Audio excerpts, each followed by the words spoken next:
Boa noite, hoje é dia 26 de maio. Vamos para o nosso devocional da noite, em que eu leio Manhã e Noite de Charles Spurgeon. Mas antes, vamos começar com a nossa oração. Jesus, Pai querido, que o Senhor esteja presente do começo ao fim deste devocional. Que o Senhor traga para essa live todos que precisam ouvir essa reflexão sobre a sua palavra que se encontra em Atos, capítulo 14, versículo 22. Espírito Santo, se for necessário que o Senhor coloque em minha boca qualquer palavra para esse devocional. Agradeço por estar conosco nesta noite. Amém, amém, amém. Então vamos lá para o nosso devocional da noite, começando lendo a introdução da Bíblia Spurgeon para o livro dos Atos dos Apóstolos. Autor e período da escrita. No primeiro versículo do livro de Atos, o autor menciona o fato de que já havia escrito um relato anteriormente sobre tudo que Jesus começou a fazer, como ensinar, até o dia que foi recebido em cima. O Evangelho de Lucas, assim como o livro de Atos, é dirigido a um certo Teófilo. Portanto, conclui-se que o livro de Atos também se origina da caneta de Lucas. Já o pai da igreja de Irineu menciona que Lucas é o autor do livro de Atos. Vários estudiosos também apontam que o estilo e escolha das palavras em Atos e Lucas são muito semelhantes. No livro de Atos encontramos duas dicas importantes que são essenciais para determinar o tempo da escrita. Antes de tudo, Lucas menciona o fato de que Atos é a sequência do Evangelho de Lucas, escrito por volta de 55 a 60 depois de Cristo. Portanto, deve ter sido escrito mais tarde. Em segundo lugar, Lucas menciona a prisão de 2 anos de Paulo em Roma no final de Atos. Portanto, o livro será escrito somente após o final desse período. Geralmente supõe que Paulo veio para Roma por volta de 60 a 61 depois de Cristo.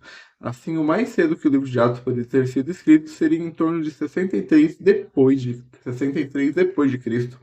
Não pode ter sido escrito muito mais tarde, pois Lucas menciona o resultado do caso de Paulo, o incêndio de Roma e a primeira perseguição dos cristãos em 64 depois de Cristo. Alguns estudiosos acreditam que os capítulo 5, versículo 36 e capítulo 11, versículo 28 são citações ou semelhanças com o trabalho de Flávio Joséfo, Antiguidades Judaicas, já que Joséfo escreveu na última década do primeiro século. O livro de Atos deveria ter sido escrito ainda mais tarde que isso. Mas é muito improvável que Lucas tenha copiado de Joséfo, e portanto essa ideia é mantida por alguns estudiosos nos dias de hoje. Assunto e propósitos escritos. Como já mencionado, o livro de Atos é a segunda parte de uma obra pela qual o autor deseja dar a uma pessoa importante uma visão geral do início do cristianismo, ou seja, a vida e a morte do Redentor e o início da propagação da fé cristã. O título Atos dos Apóstolos não refere-se muito bem à intenção de Deus que inspirou Lucas a esse relatório. Um título menor seria Os Atos ou Obras do Espírito Santo, porque ele é o verdadeiro personagem principal do livro. A presença e o trabalho do Espírito Santo são marcas dominantes do livro. O livro de Atos também descreve o trabalho de dois apóstolos, Pedro e Paulo. Pedro é o personagem principal humano nos principais 12 capítulos. Paulo é a partir da segunda metade do capítulo 13. O centro geográfico da primeira parte é Jerusalém, da segunda Antioquia, onde foi formada a primeira grande assembleia de gentios convertidos. Lucas nunca menciona seu próprio nome, apesar de ter acompanhado Paulo em mais de uma jornada. Pode ser concluída quando lemos o pronome nós. Na primeira jornada da Ásia Menor, por volta de 46 a 49, Paulo foi acompanhado por Barnabé. Na segunda viagem para a Ásia Menor e para a Grécia, por volta de 51 a 54 depois de Cristo, por Silas. E mais tarde Timóteo se juntou a eles. Em Trode, Lucas se uniu pela primeira vez. Depois ele ficou em Filipos. Quando Paulo voltou para Filipos em sua terceira jornada, por volta de 54 a 58 depois de Cristo, Lucas ainda estava por lá, porque agora temos outro pronome nós. Agora Lucas acompanha o apóstolo novamente a Jerusalém. Por fim, pertence àqueles que navegaram com Paulo de Cesareia até Roma. O livro de Atos é o elo entre os evangelhos e as epístolas. Sem seu assunto e são bem resumidos pela palavra do Senhor no capítulo 1, versículo 8. Mas recebei o poder quando vier sobre vós o Espírito Santo, e serei minhas testemunhas tanto em Jerusalém, como em toda a Judéia e Samaria até o fim, até a última parte da terra. Uma visão geral do conteúdo a gente vai ler sobre o capítulo 14. Atos 13, do capítulo 13 ao capítulo 28, do serviço do apóstolo Paulo em todo o mundo. capítulo 13 ao 15, versículo 33, a primeira viagem à Ásia Menor. E essa é a introdução da Bíblia Spurgeon para o livro dos Salmos. Dos Salmos não, dos Atos dos Apóstolos. Agora vamos ler ao nosso devocional da noite. Permanecer firmes na fé. Atos 14, versículo 22.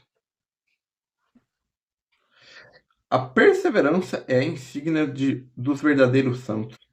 A vida cristã não é apenas um começo nos caminhos de Deus, mas é também uma permanência nos mesmos.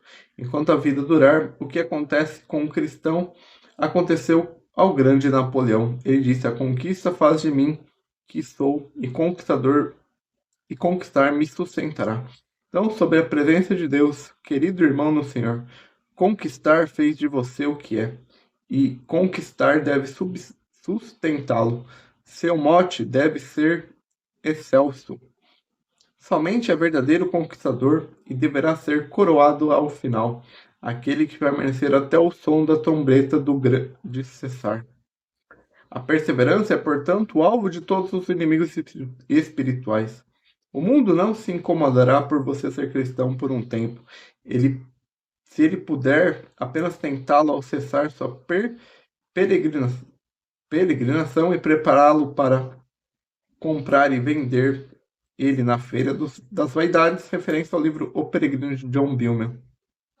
A carne buscará iludi-lo e evitar que prossiga para a glória.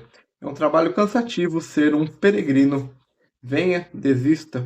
Serei sempre humilhado? Nunca serei tolerado?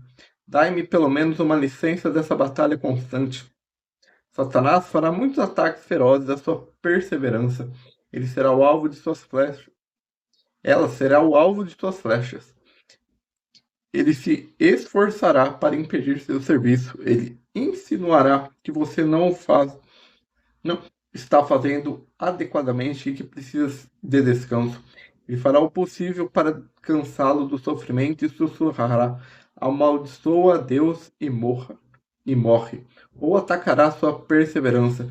Que bem faz ser tão zeloso? Fique quieto com o restante, durma como os outros, e deixe sua lâmpada que se apague, como fizeram as outras virgens. Ou ele assaltará seus sentimentos doutrinários. Por que você se agarrará a esses credos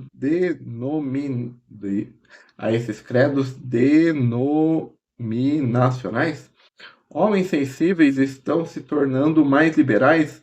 Estão removendo os velhos marcos? São os novos tempos? Portanto, use seu escudo cristão, feche sua armadura e clame poderosamente a Deus, que por seu Espírito você possa perseverar até o fim. E esse é o nosso devocional da noite sobre a importância da perseverança, sobre um dos temas que é a perseverança dos santos, que Deus é quem nos sustenta, não é a nossa perseverança não é por mérito nosso, mas sim do Espírito Santo. Então, esse é o nosso devocional da noite. Amanhã nós teremos só o devocional do dia, porque é aquele dia que tanto o livro do devocional da manhã quanto o da noite é o mesmo. Então, provavelmente teremos o devocional da noite, do dia, lá no Instagram por volta das 8h30. Então tenha um bom resto de terça-feira. Se você ainda não assistiu o sermão da semana, o Espírito Santo não faz visita, ele faz morada. Assista. Tenha um bom resto de noite. Que Deus te abençoe. Amém. Até o próximo.